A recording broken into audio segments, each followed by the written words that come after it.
Nebisikirira kampuni olwo nesibula sente nezikyaluka figa yeyo newola sibyangu okubanga nnyo gwe n'okola ebinakuwangaza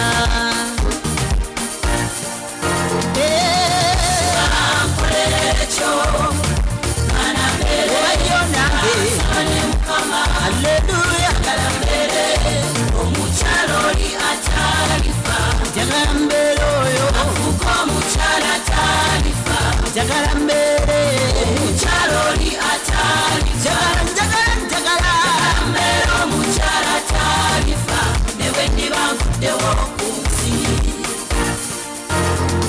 Labasito wazijjude okudala bukudazi ogabidde ababulunkupe eno oli mukwewaana sento zitadde mu kkanisa ekyalo kyonna ne kimanya lwoguza akagatto ensi yonna netegeera oswadde bino byakufa kuleka kolerera ekkubo lyo okyuse kolerera makayo onowangala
Hallelujah.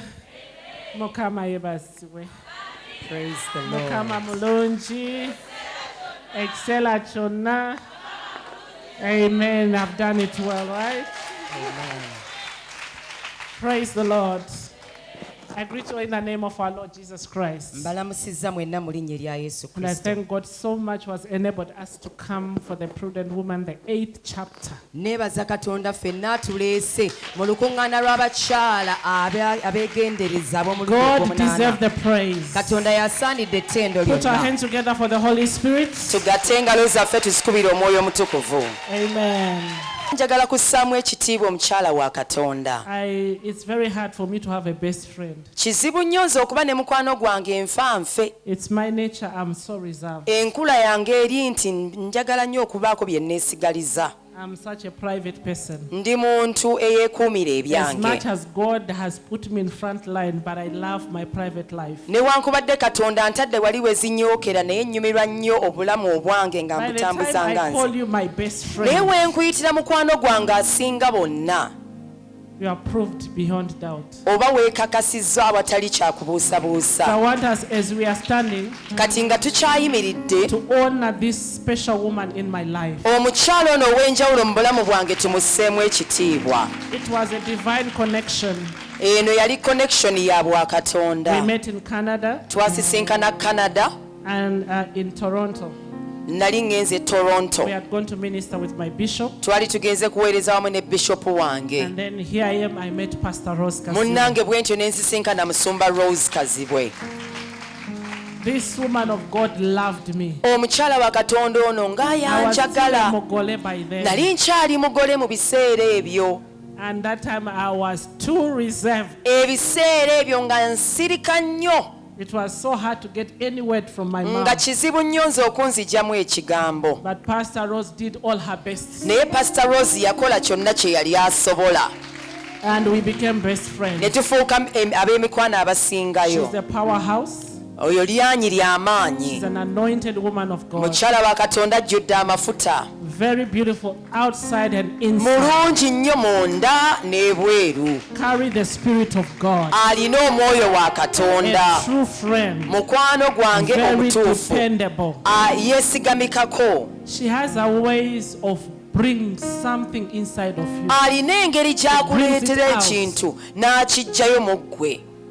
But I was in touch with her. Naye mbadde njogerezeganya And she naye. was like, Pastor Cindy, you have to go and minister. N'aŋŋamba musumba Cindy oteekeddwa At okgenda some point, I was n'oweereza. not so sure whether I'll be in Uganda. Nali sikakasa oba ennaku zino ndibeera Uganda. And for some reason, my husband wanted us to extend our ticket. to come Olw'ensonga next emu, week. omwami wange n'ayagala twongezeyo zi tiketi tukomewo wiiki ejja. But because of the true friendship, Naye olw'okuba tuli ba mikwano abannamaddala, I said, for Pastor Rose's sake, I ne have to be in ŋŋamba ku Uganda. lwa musumba Rose nteekwa okudda e Uganda. And of course, Ate era Dominion International Church, Mbuya, thank you so much. Dominion International Church The Mbuya mwebale nnyo pastors, the abasumba. leaders, one night to the king, it's Ekiro on ekimu ne Kabaka. 27th October. Kigenda kubeerawo nga 27 Oktoba. It will be a Friday. Lugenda kuba We Lwakutaano. start at 6 p.m. Tutandika 12 ez'akawungeezi 6 a.m.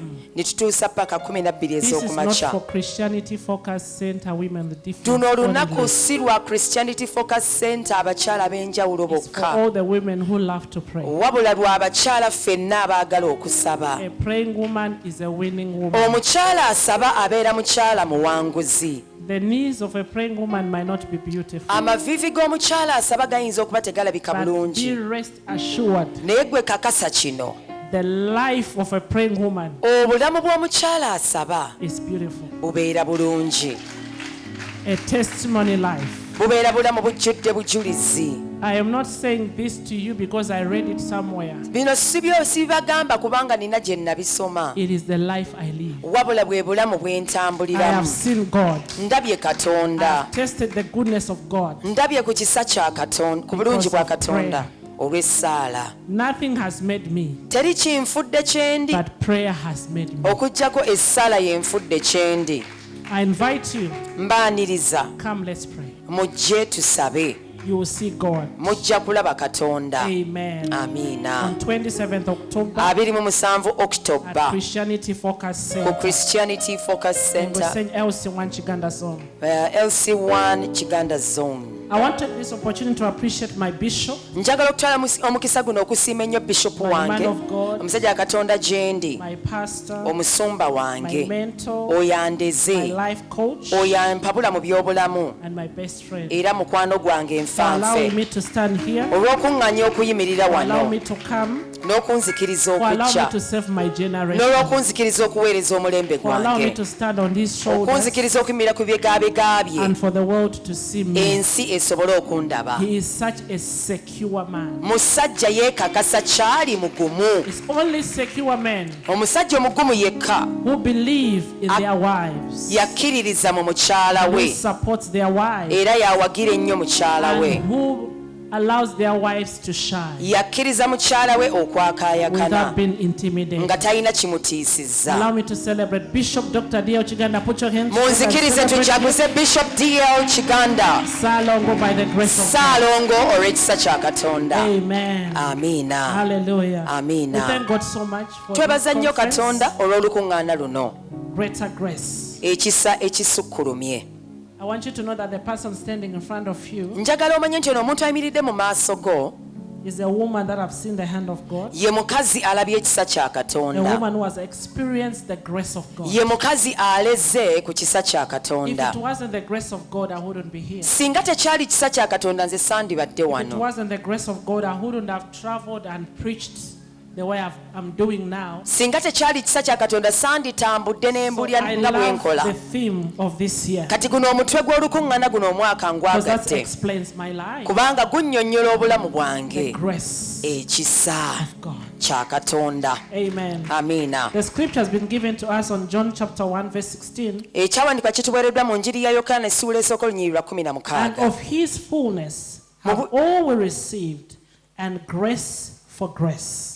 Kubanga kukujjula kwe ffe ffenna kwe twaweebwa n'ekisa mu kifo ky'ekisa. Praise the Lord. Mukama yeebazibwe. And we're going to go on the book of Ephesians chapter 2 verse 8 to 9. Tugenda genda mu kitabo ky'Abeefeso essuula ya 2 olunyiriri lwa 9.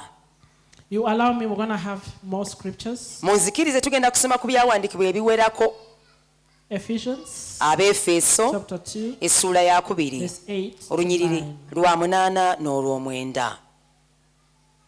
For by grace you are saved through faith, and not of yourselves, it is the gift of God. Kubanga mwalokoka lwa kisa lwa kukkiriza, so tekwava gye muli, kye kirabo kya Katonda. Not of works, lest any man should boast. Tekwava mu bikolwa, omuntu yenna aleme okwenyumiririzanga. The Bible says we are saved by the grace of God. Bayibuli egamba twalokoka lwa kisa kya Katonda. That greater grace is given after a great mistake. Nti ekisa ekisukkulumye kituweebwa nga wabaddewo ensobi ey'amaanyi. Greater grace comes after a great mistake. Ekisa ekisukkulumye kijja oluvannyuma lw'ensobi ey'amaanyi. After the first Adam fell, Adamu eyasooka ng'agudde, after he had sinned, ng'amaze okwonoona, we sinned with him. twayonoonera wamu We were naye, not worthy twali to tetusaanira be the children of God. kubeera baana ba But by Katonda. the grace Naye olw'ekisa of God, ekya Katonda, God gave us the second Adam, Katonda n'atuwa Adamu Jesus owookubiri, Christ, ye Yesu Kristo, who came and died for us and eyajja n'atufiiririra, gave us life and life in abundance. n'atuwa obulamu mu And bujjuvu. today we are born again, Olwaleero tuli not balokole, because of our works, si lwa mirimu gyaffe, but because of the grace. naye olw'ekisa kya Katonda.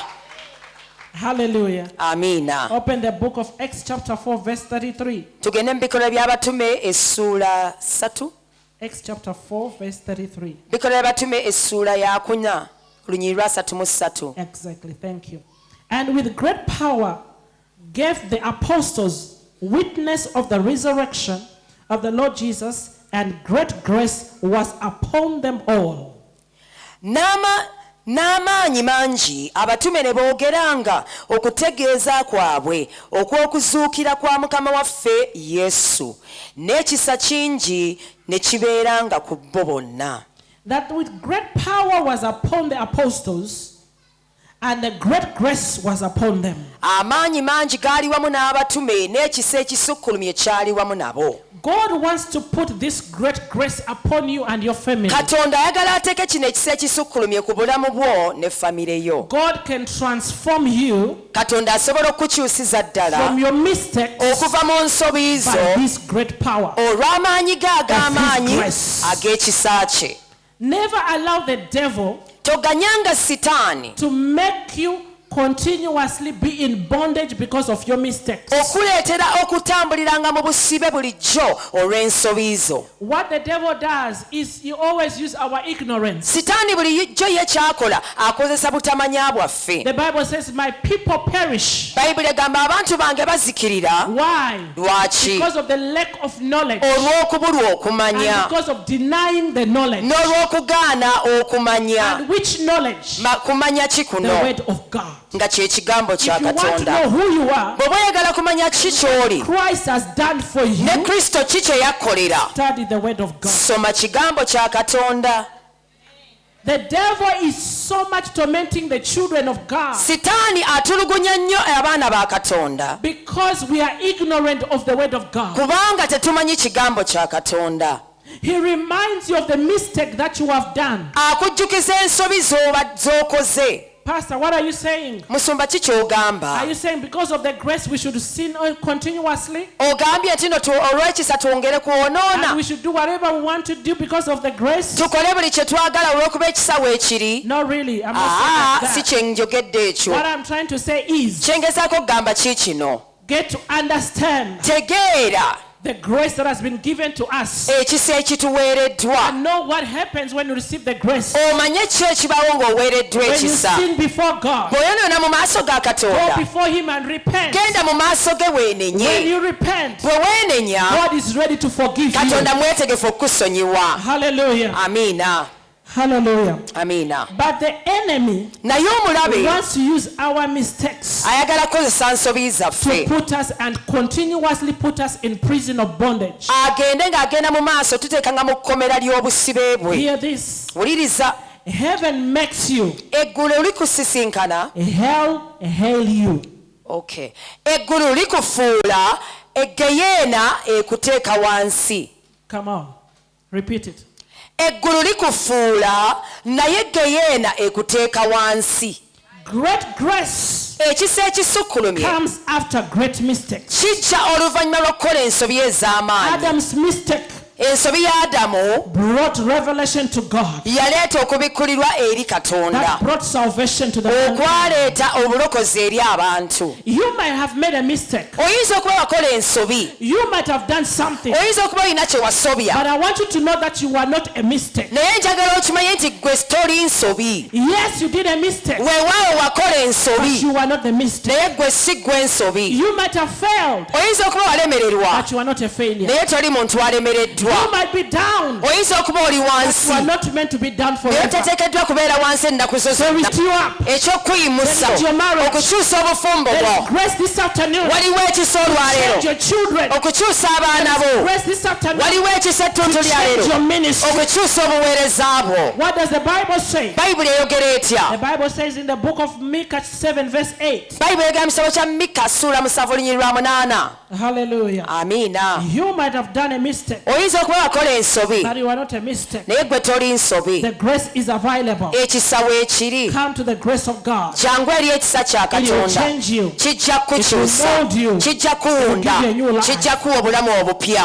Hallelujah. Amiina. Praise the Lord. Micah Mukama 7 yeebazibwe. verse 8. Mikka 7 olunyiriri lwa 8. It says, rejoice not against me, Tonsanyukirako all my enemies. gwe mulabe wange, When I fall, kubanga bwe ngwa shall rise. When n'ayimuka. I sit in darkness, Bwe ntuula mu the kizikiza, Lord shall be a light unto me. Mukama anaabeera omusana gye ndi. Rejoice Tonsanyukirako not my enemies. gwe mulabe wange. Yes, I aborted, Weewaawo najjamu but I olubuto, come back to the grace naye of God. nkomyewo eri ekisa kya Katonda. I've sinned, Nyonoonye, but I've come back to the naye grace ate of God. nkomyewo eri ekisa kya Katonda. My bishop always say, Bishopu wange buli kyagamba, I fear a person nze ntya nnyo omuntu who sin, ayonoona and after sinning, bw'amaliriza okwonoona nothing that reminds him that he's a child of God. n'atabaako na kimu wa Katonda. But I respect a person Naye ate nzisaamu ekitiibwa that omuntu can sin, ayonoona and something reminds her go back to ne wabaawo church. ekimujjukiza naye gundi genda mu kkanisa. The life of a fish is in the water. Obulamu bw'ekyennyanja bubeera mu mazzi. Take away the fish from the water, it Ekyennyanja dies. kijje mu mazzi kijja kufa. The life of a born-again Christian is in church. Obulamu bw'omulokole buli mu kkanisa. The devil is a liar. Setaani mulimba Together with his mother-in-law. wamu ne nazaala we. He's sitting somewhere strategizing. Alina w'atudde atema empenda Take you away from the grace of God. akuggye ku kisa kya Katonda. We are saved by the grace. Ffe tulokolebwa lwa Not kisa, by our works. si lwa mirimu gyaffe na bikolwa. It is the grace Ekisa that has brought us here. kye kitutuusizza wano. Rejoice not my enemy. Tonjagulizaako gwe mulabe wange. I might be down, Nnyinza okuba ndi wansi, but the grace naye ekisa will bring me back. kijja kunzijayo. Come back to Komawo the throne of God. ku nnamulondo ya Come Katonda. back to the throne of grace. Komawo ku nnamulondo y'ekisa. Repent before God. Weenenye mu maaso ga Cry Katonda. before God. Wookabirire He is a Katonda. merciful Ye God. Katonda ajjudde okusaasira. Hallelujah. Amen. Micah said, rejoice over my enemies. Mika agamba tonsanyukirako gwe mulabe Rejoice wange. not. Tonjagulizaako. I might have messed up. Nnyinza okuba nakyankalanya I ebintu. might have sinned. Nnyinza okuba nayonoona. But that's not the end of my Naye life. obulamu bwange I tebukomaawo. am a child of Ndi God. mwana wa Katonda. I'm born again. Ndi mulokole. Bought with a special price. Nagulibwa n'omuwendo I belong gw'amaanyi. to God. Nze ndi wa Katonda. Don't take away from God. Tonzigya wa Katonda. Don't take me away from God. Tonzigya ku Katonda. I'm still a child of God. Nkyali mwana wa Katonda. There's a story I want us to talk about. I want us to read and see Waliwo olugero lwe njagala tusome tulabe in the Bible mu Bayibuli. and see what the grace can do Tulabe ekisa kye kisobola okukola in a human life. mu bulamu bw'omuntu. And I want you to know, before we go in the story, that Njagala omanye nga tetunnayingira God will eyo. not define you by your mistakes. Katonda tannyonnyola kyoli ng'asinziira ku nsobi It is the z'okoze. devil who will define you by your mistakes. Wabula Setaani yannyonnyola kyoli ng'asinzidde ku nsobi zo. Hallelujah. Amen. Psalms 145 verse 8 to 9. Zabbuli 45 olunyiriri lw'omunaana n'olw'omwenda. Your critics will always define you by your mistakes. Abo abakolokota abakusalira emisango bakunnyonnyola kyoli okusinziira ku nsobi zo. Have you ever known that people wants to know you more than you know yourself? Wali okitegeddeko nti abantu baagala nnyo okukumanya n'okusinga bwe And weemanyi. these things are in church. Ate bino biri ne mu kkanisa. They are number one to say, sister so and so. Be basooka okugamba oyo sisita gundi.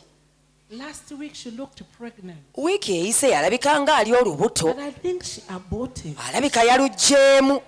They are very good to nail you. Banguwa nnyo okukomerera. They are very good to judge. Banguwa nnyo okusalira.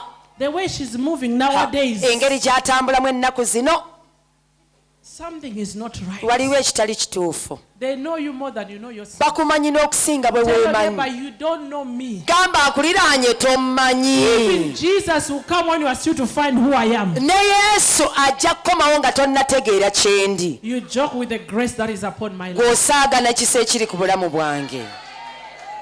You can fight anybody, Osobola okulwanyisa omuntu but yenna. never fight somebody who has the grace of God. Naye tolwanyisanga muntu aliko kisa kya You will Katonda. fight endlessly. Ojja kulwana nga You will tolekeraawo. fight in vain. Ojja kulwanira You bwereere. speak in vain. Ojja kwogerera bwereere. Whatever you are seeing today has taken the grace of God. Buli kyolaba leero kitutte kisa kya To me, Katonda. I might not. To you, I might not qualify. Eri ggwe nnyinza okuba sisaanira. It is the grace that qualifies you. Wabula ekisa kye kiŋŋaaniza. To people, you might not qualify. Eri abantu oyinza okuba togwanira. When they want to pick the women leader, they want to the one who is married in church. that kind of life which is straight. bwe baagala okulonda omukulembeze w'abakyala mu kkanisa baagala mufumbo ng'embaga baagirabako mu kkanisa ng'ebintu byonna birambulukufu. There are qualifications that they look at. waliwo ebisaanyizo bye batunuulira. But when it comes to God, naye bwe bituuka eri He katonda calls you the way you are. akuyita engeri gy'olimu nga bw'oli. The woman I'm about to talk about omukazi gwe naatera okwogerako in the book of John chapter 4, mu yokaana essuula the ey'okuna Samaritan woman omukyala omusamaliya who would wait and talk to her. eyalinda Who would wait? Who? Ani yandirinze? Wait Ani and give yandirinze? the audience. N'amuwe olukusa Who okwogera. would talk to her? Ani yandibadde ayogera naye? According to people, Okusinziira ku she bantu can't qualify. tasobola kusaanira. She's a woman Mukazi who was a prostitute. nga yali malaaya. Many men. Abasajja But bangi. even Jesus asked her, Kuba ne Yesu yamubuuza where is your husband? omwami we aliwa. And this was the 50th one. Ng'ono ye wookutaano. If it's not grace, Bwe kitaba kisa what is it? ekyo kiyita ki? Can Jesus Yesu give time, asobola okuwa obudde to such a woman or such a prophet? omukazi bw'ati aliko ebimwogerako bwe bityo? In human Mu understanding, kutegeera okw'abantu it cannot work. tekisobola kukola. You cannot qualify Tosobola to kugwanira talk to Jesus. kwogera na Yesu. But Jesus Naye Yesu is coming at the well. ajja ku luzzi Is meeting this woman. n'asisinkana omukyalo I ono say, woman, n'amugamba omukazi you need water. weetaaga mazzi. That water, when you take it, Gano amazzi ge weetaaga you will bw'oganywa never thirst. toliddamu kuba na nnyonta. If it was another person, Singa yali muntu you mulala say, no, yandigambye nedda. not this woman. Ono mukazi nedda. The grace of God Ekisa kya Katonda bypass protocol. kyayita ku mitendera gyonna.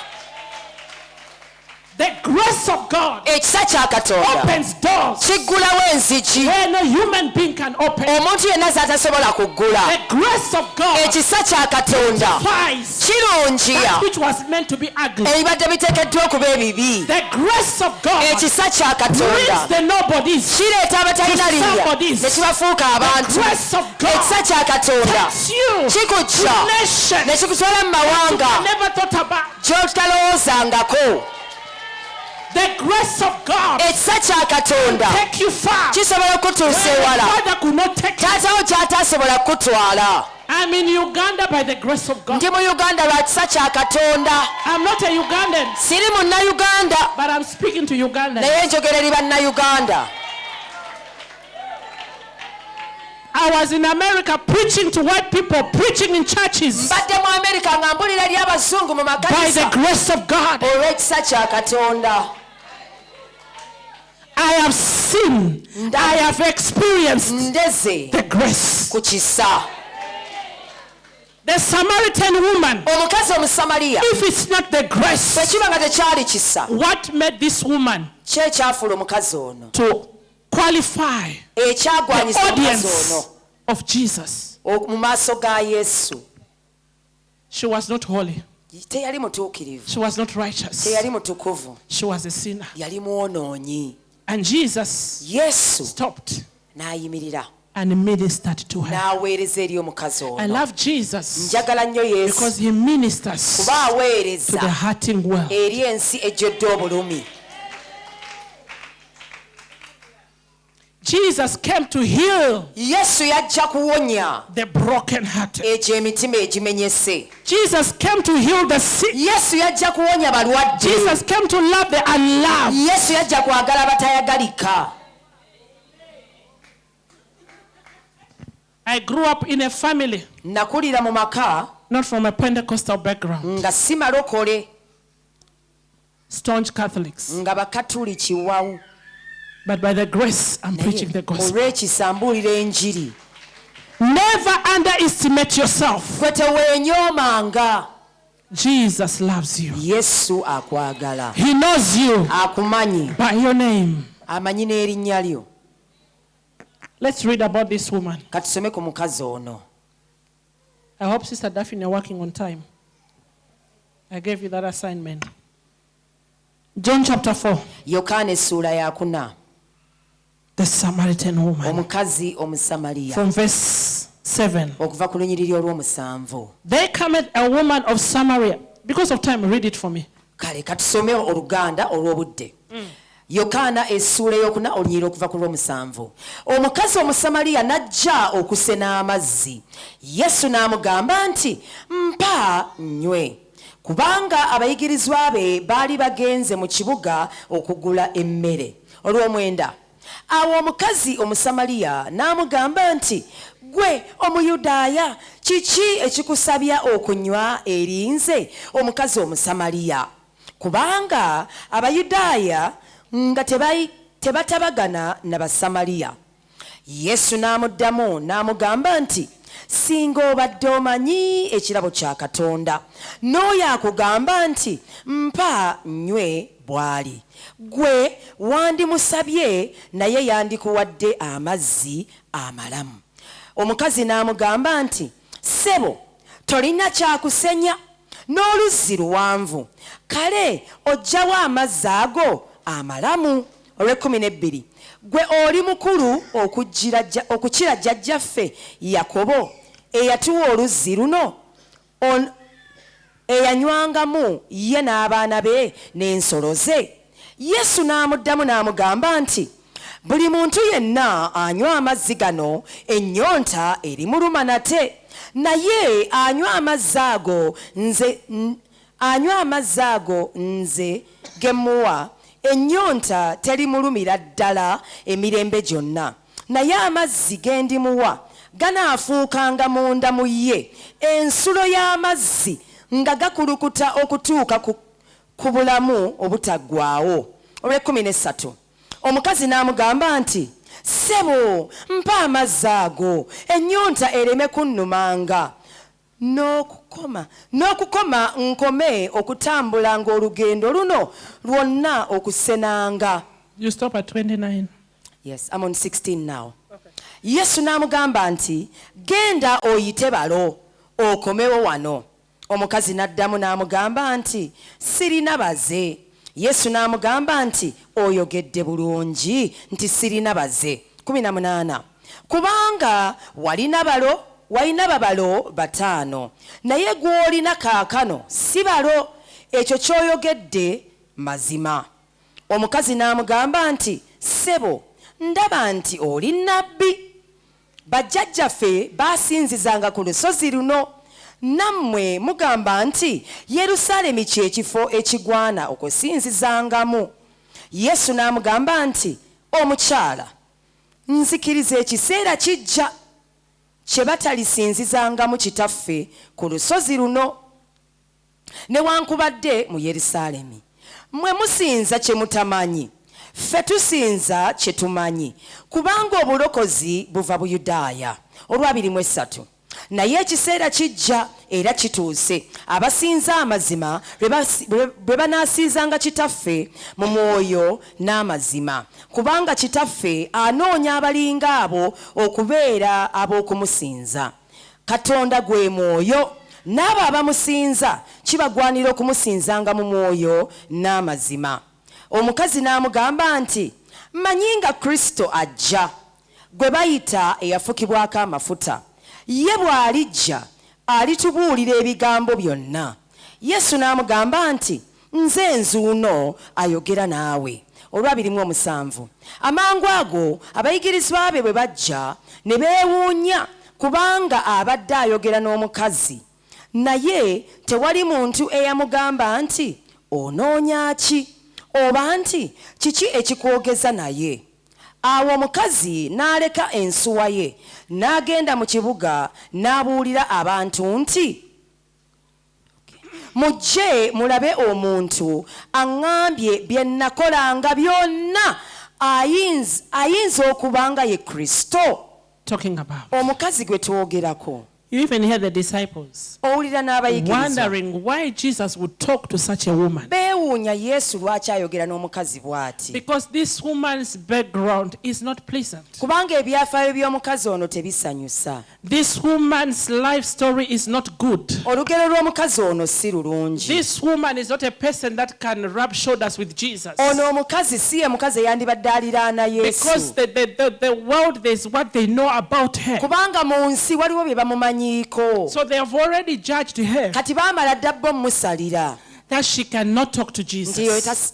talina kwogera na But yesu here is Jesus talking to this woman. naye ate yesu wuuno ayogera n'omukyalo What ono would make Jesus to talk to this woman? ki ekyandireetedde yesu okwogera n'omukyalo And ono after Jesus talked to this kati woman, yesu bw'amaliriza okwogera n'omukyalo see ono, how the woman became an evangelist. laba omukazi bw'afuuka omubuulizi w'enjiri How many people have we closed outside the bantu church? bameka be tuggalidde ebweru w'ekkanisa Because we are too judgmental. olw'okuba tusalira nnyo emisango Because we know people's history. olw'okuba tumanyi ebyafaayo by'abantu The devil always wants to use your history to destroy you. sitaani bulijjo ayagala kukozesa ebyafaayo byo okukuzikiriza But God will use your history to bless you. naye ate katonda akozesa ebyafaayo byo Your okukuza mess will become a message.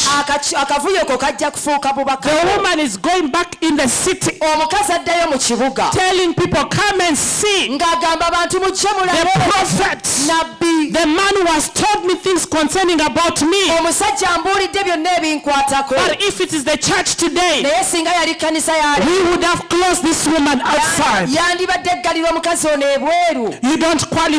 tosaanira You are not worthy. atogwanidde Brothers and sisters, abooluganda what qualifies us is the grace of God. ekitugwaniza kye kisa kya katonda I told you to open Psalms 145. nagambye tubikule zabbuli As I'm 45 beginning to close, nga mmaliriza okumaliriza hallelujah. Psalms 145, zabbuli 45 verse 8 to 9. olunyiriro lw'omunaana If my n'olwomwenda. interpreter, you are there, read. Yes, I'm there. Please. zabbuli 45 olw'omunaana n'olw'omwenda. Mukama wa kisa ajjudde okusaasira alwawo okusunguwala era waakusonyiwa kungi. Olw'omwenda. Mukama mulungi eri bonna n'okusaasira kwe okulungi kubuna emirimu gye gyonna. The Lord is gracious Mukama wa kisa and full of compassion, era ajjudde okusaasira slow to anger, alwawo and okusunguwala of great mercy. era ajjudde okusaasira The kungi. Lord is good to all, Mukama mulungi eri and his bonna tender mercies are over all his works. era okusaasira kwe okungi kujjudde emirimu gye gyonna. The Lord is gracious. Mukama wa kisa.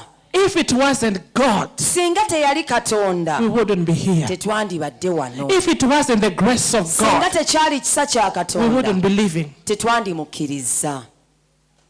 Let's all have this mentality Ffenna tubeere n'endowooza eno and be able to work with other people, tusobole okukolagana n'abantu abalala especially women. naddala ffe abakyala. We need to understand the message of grace. twetaaga okutegeera obubaka Because bw'ekisa. even you to be married is the grace of God. kubanga naawe okubanga oli mufumbo kibadde kisa kya But you katonda. are number one to judge other women why they are not married. gwasooka okusalira abakyala abalala nga bo si bafumbo. You are forgetting that it's just the grace that has made you to be Mrs. weerabidde nti gwe kibadde kisa ekikukuumye ng'oli mukyala gundi. Even that other sister would also want to be married. n'oli sisita yandyagadde okubanga mufumbo She cannot marry herself. tasobola kwewasa. This too much business of asking questions and judging people is too much in church. naye bino ebintu by'okubuuza kusala misango bingi nnyo mu kkanisa. And people are being heartbroken in church. abantu bamenyese nnyo emitima mu kkanisa. And we are making the salvation to be complicated for people. obulokozi tubufudde bukalubu nnyo eri abantu. Yet we are supposed to enjoy the grace of God. ate nga tuteekeddwa kunyumirwa kisa kya katonda.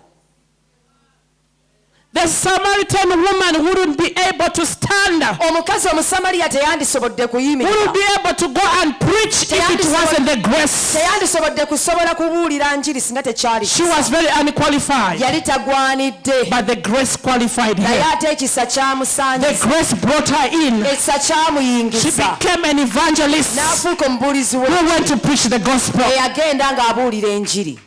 Never glorify other things togulumizanga ebintu ebirala in your life. mu bulamu bwo. Never say it's my children Togambanga nti anti baana bange that has made me to be who I be am. banfudde kyendi. Never say it's my husband. Togambanga nti mwami wange. You are not the only one who is married. Si ggwe wekka mufumbo. There are some who are married but they are crying in that Eriyo marriage. abafumbo naye nga bakaabira mu bufumbo If bwabwe. your marriage is good, it's the grace of God. Obufumbo bwe buba nga bunyuma, ekyo kisa kya Katonda. Always appreciate God. Bulijjo siima Katonda. It is proud people. Sorry? It is proud people Abantu ab'amalala who cannot recognize the grace of God in their be lives. batasobola kulabawo kisa kya Katonda mu bulamu You bwabwe. always hear them, I did this. Bulijjo bawulire bagamba nze I did this. se nenkola. You never hear them, the grace of God has made me who I am. Bawulira nga bagamba ekisa kya Katonda kye kinfudde kyendi. They boast in themselves. Beewaananga They glorify their monies. bagulumiza ssente They talk zaabwe. about their own wisdom. Boogera ku magezi gaabwe. Where did you get the wisdom from God? Ag'amagezi wagajja wa? Whatever we have, Buli kye tulina it is God given. kyatuweebwa Katonda. Appreciate God. Siima Katonda. Thank God Weebaze for the Katonda grace that is at work in your life. ekikola mu bulamu bwo. Hallelujah. Praise the Lord. Mukama yeebazibwe. The grace of God Ekisa kya Katonda has made you to know God. kikuleetedde okumanya I Katonda. have met people who have no idea about God. Nsisinkanye ku bantu abatalina kye bamanyi ku Katonda. I thought I know how to preach Nalowooza nti mmanyi okubuulira. until one day I met a Chinese woman. Okutuusa olunaku lwe munasinkana omukazi mu China. I started asking her about God. She said, what? N'atandika Then I asked her, so Katonda. you believe in what? Nemubuuza. She said, I believe in myself. Ne mubuuza gwe okkiririza mwani n'aŋŋamba ze nekkiririzaamu nga She had no idea about Jesus. nga talina kyamanyi ku She said, Yesu. who is that? N'abuuza oyo y'ani? Is he another actor? Is he another star? Oyo mu buzanyi wa firimu sita mulala serebu. So for you who know God, Kati gwe who is alowooza born again, alina Katonda. thank God, it is the grace of God. Weebaze Katonda kuba kibadde kisa kya Katonda. There are people who have no idea about Jesus. Waliyo abantu nga tebalina kye bamanyi ku Yesu. The lady asked me, what are you talking about? Bakubuuza ki kyoyogerako? The lady was asking me, what are you talking about? Omukazi yali abuuza ki ekyo Because I kyoyogerako? tried to tell her Jesus died for you. Nagezaako mugamba Yesu He wants to yakufiirira. save your soul. Ayagala naawe Then I kulokola. asked him, is he another actor? Is he N'abuuza another, omuzanyi wa firimu is he another star? oba serebu Where does he stay? abeera wa? And she was genuine. Ng'ayogera mazima She knows nothing nga about talina God. kyamanyi ku Katonda. There are people like that. Waliyo abantu nga bali bwe bati. Then I told her, do you know the Bible? I said, what is the Ne Bible? mubuuza omanyi Bayibuli, n'ambuuza Bayibuli ki? Which book is that? Kitabo kyekyo. Who wrote it? Ani yakiwandiika? Don't take things for granted. Ebintu tobitwala nga bya bulijjo. Don't take things for granted. Ebintu tobitwala nga bya bulijjo. Thank God. Weebaze Katonda It is the grace. nti yakuwa ekisa. That at least for you know God. Nti waakiri ggwe You omanyi are able to Katonda. hear the gospel. Osobola okuwulira enjiri. There are nations you cannot preach the gospel. Waliyo amawanga nga tosobola kubuulirayo njiri. There are nations where you cannot take the Bible. Waliyo ensi nga tosobola kutwalayo People are Bayibuli. being persecuted to talk about Jesus. Abantu batulugunyizibwa olw'okuba boogera ku Yesu. Never take anything for granted. Totwalanga ekintu kyonna God has ng'ekyo. loved you so much Katonda gwe yakwagala that nnyo. at least He revealed Himself to you. Nti waakiri yakwebikkulira. At least you can hear the word of God. Waakiri osobola At okuwulira least you ekigambo kya can read the Katonda. Bible. Waakiri osobola At okusoma least you can Bayibuli. pray. Waakiri osobola okusaba. Hallelujah. The grace of God Ekisa kya Katonda is what has made us. kye kitufudde kye tuli.